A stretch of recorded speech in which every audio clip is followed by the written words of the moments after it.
Et voilà, nous sommes de retour sur le plateau de ce midi, mais je n'ai pas du tout aimé l'ambiance du retour. Alors là, pas du tout. On va se le refaire. Alors, voilà, le générique est terminé. On est de retour sur le plateau de ce midi.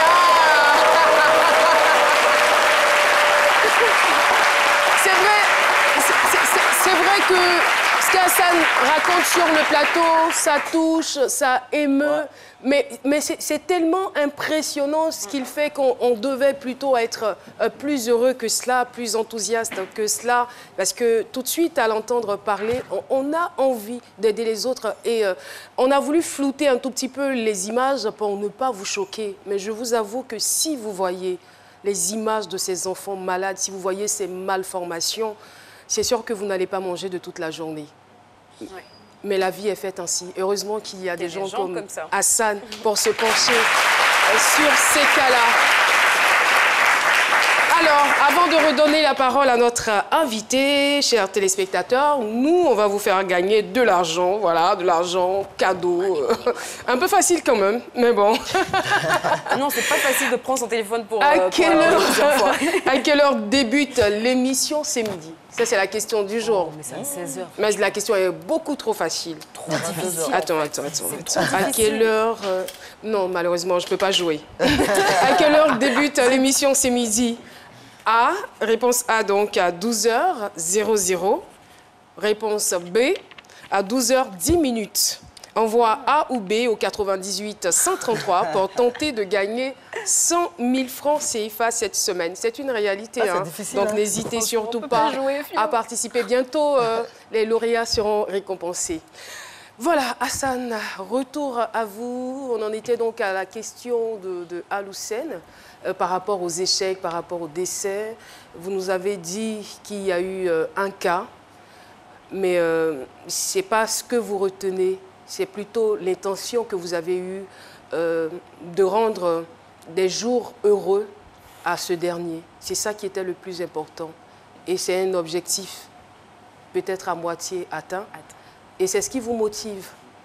Soulager les gens, leur permettre d'être beaucoup plus heureux.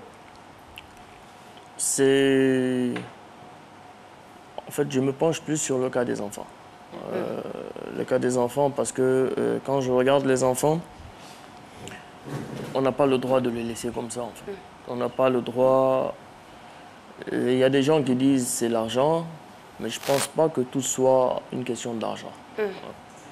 Je suis membre d'honneur des Zinzins du Bonheur. Nous avons réhabilité, par exemple, l'école des aveugles de Toumoudi, avec des cadeaux qu'on a partagés. Comme on dit aveugle, c'est sûr que les enfants ne voient pas ce qui se passe autour d'eux, ils ne voient pas l'état de l'école, ils ne voient pas les cadeaux qu'on les a envoyés. Mais ils étaient contents. Ils ont rigolé pendant 5-6 heures de temps sans arrêt. C'est-à-dire que juste des fois, la présence, elle suffit. Votre présence, elle suffit, ce n'est pas forcément l'argent. Des fois, l'argent ne...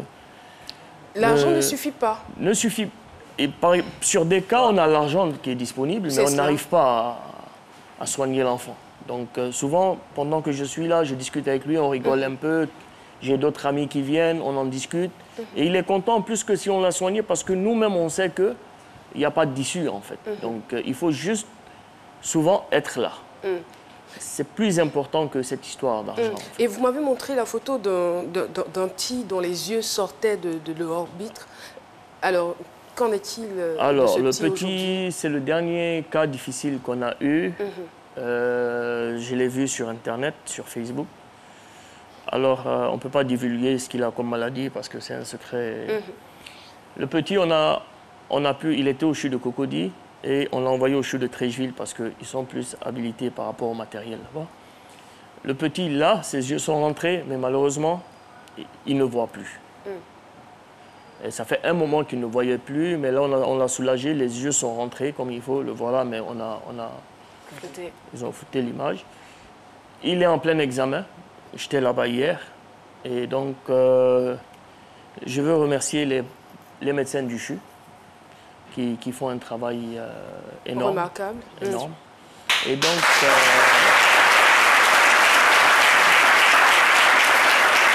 Là, normalement, il suit ce qu'il faut suivre et on va voir ce que les résultats vont donner, en fait.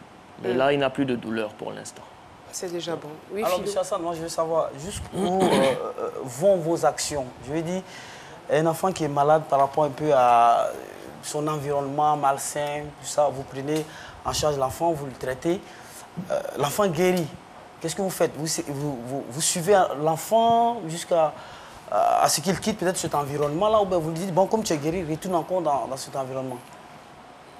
Pour l'instant, on n'a pas, sur beaucoup de cas, puisque les cas difficiles viennent de l'intérieur du pays. Si c'est sur Abidjan, on a une mainmise, si tu veux. On peut envoyer toujours quelqu'un pour voir ce qui se passe dans son environnement. Mais quand il s'agit d'Anané, de San Pedro, de tout ça, c'est très compliqué. Nous, il y a beaucoup de cas, même quand ils sont malades, il y a une grande malnutrition. Donc nous, d'abord, si tu veux, il ne suffit pas de le mettre à l'hôpital. Quand on le fait rentrer à l'hôpital, on envoie chaque jour de la nourriture qui est adaptée à sa maladie pour pouvoir le remonter le plus vite possible. Après, on a toujours en réserve un post-opératoire. Des fois, c'est plus difficile que pendant l'opération parce que quand tu opères quelqu'un, et après, il y a les antibiotiques et tout ça, qui peuvent coûter des fois plus cher que l'opération même. Donc, toujours quand nous, on prend un cas, quand on reçoit des sous, on finit de l'opérer et on a toujours un petit stock en argent pour le suivre au moins 1, 2 ou 3 mois par rapport aux médicaments que son cas nécessite pour qu'il retrouve complètement la santé. Après, il y a tellement de cas que tu ne peux pas le suivre éternellement. Tu peux juste, de temps en temps, appeler, si ça ne va pas, tu lui envoies quelque chose, tu lui envoies des habits d'école, tu lui fais son kit scolaire, mais on ne peut pas aller plus que ce qu'on est capable de faire. Parce que maintenant, ce qu'on fait, il est visible. Et tu ne peux pas dire, je prends en charge, par exemple, et à la moitié de la route, parce que l'argent n'a pas suffi, tu vas quitter dans ça. C'est où tu as les épaules pour aller au bout, ou tu ne le fais pas du tout. Et jusqu'à présent, tout le monde me suit. Je vous entends dire, je ne sais pas si vous êtes constitué en équipe en dehors des ONG que vous aidez, parce que tout à l'heure, je vous ai entendu au téléphone lorsqu'on échangeait, parce que vous ne cessiez d'appeler pour chercher des médicaments dans les différentes pharmacies. Ça, c'est votre quotidien. Oui, c'est le quotidien depuis un moment. Les cas suivent un traitement de choc. D'accord. Donc, qui dit traitement de choc, il y a toujours des séquelles. Et c'est des cas, c'est imprévisible en fait. Pendant qu'on est assis là j'ai éteint mon portable, mais peut-être quelqu'un m'appelle d'un CHU pour me dire qu'il me faut du sang là maintenant, il me faut parce qu'on ne donne plus l'argent. On va faire vite pour vous libérer là. Jessica Bomba, très rapidement la dernière question et on vous libère. C'est vrai que moi je vous ai découvert sur les réseaux sociaux parce que pendant longtemps vous avez caché votre identité et quand on a su qui c'était, il y a un monsieur qui visiblement attendait avec beaucoup d'impatience, a fait un post kilométrique sur toutes vos actions. On a l'impression que vous n'avez pas de problème, alors que comme tout le monde vous avez vos problèmes. Est-ce qu'à ces moments-là vous avez des gens qui vous viennent en aide ou bien vous vous débrouillez tout seul? Parce que là, vous donnez vraiment de votre personne. Vous faites allusion à PEC. PEC, celui qui a fait le post sur, je pense, LCI. Je ne sais plus. D'accord. En fait, si tu veux, c'est la famille. On a grandi ici, on se connaît. Lui, il est en France. J'ai un autre gars qui est en Suisse. C'est des gars aussi qui sont dans l'humanitaire depuis un moment. Ils aiment ce que je fais. Hormis le fait d'aimer, on est amis. Et c'est sa façon de me rendre hommage. Oui, j'ai bien compris. C'est sa façon à lui de me rendre hommage. Et beaucoup de gens, les zinzins, tout le monde a mis à un moment donné ma photo. C'est pas que ça me dérange pas, ou que ça me dérange. Du moment où ça va pas, comme on dit ici, ça va pas aller dans autre chose, j'ai aucun souci avec.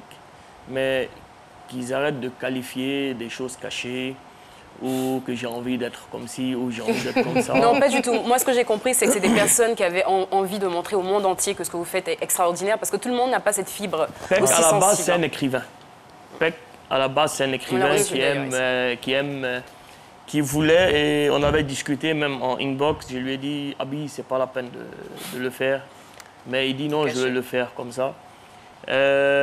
Actuellement les projets sont tels que j'ai beaucoup d'Ivoiriens derrière moi qui m'aident, mais j'ai beaucoup de personnes proches de moi et qui ont assez d'expérience aussi. On est en train d'essayer de monter un groupe, pour pouvoir répondre présent, parce que souvent je suis assis là, je suis occupé, on ne peut pas donner des sous à tout le monde pour aller prendre des médicaments et tout ça. Donc on est en train de monter une petite équipe autour de moi, mais qui ne peut être que positif pour tout le monde. Hassan Ayel,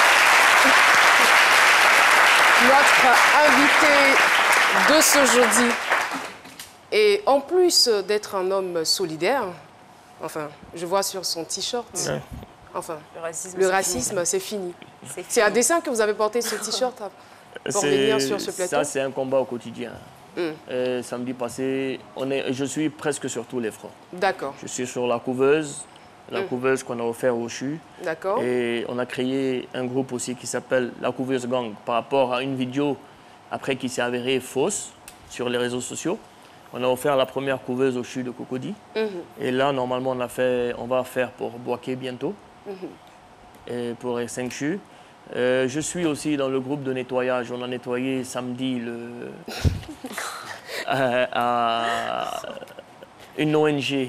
Alors, je pense que la question que je dois vous poser, c'est qu'est-ce que vous ne faites pas pour améliorer les conditions de vie des populations? En fait, normalement, tant qu'il y a l'énergie, il faut aller. Franchement, c'est une manière pour moi de vous féliciter, de vous dire bravo pour cet acte. Merci en tout cas pour cet esprit d'entraide et on vous encourage à continuer ainsi. On encourage les uns et les autres à vous emboîter le pas pour un monde meilleur. Sur ce, mesdames et messieurs, nous allons retrouver le sage Cassie.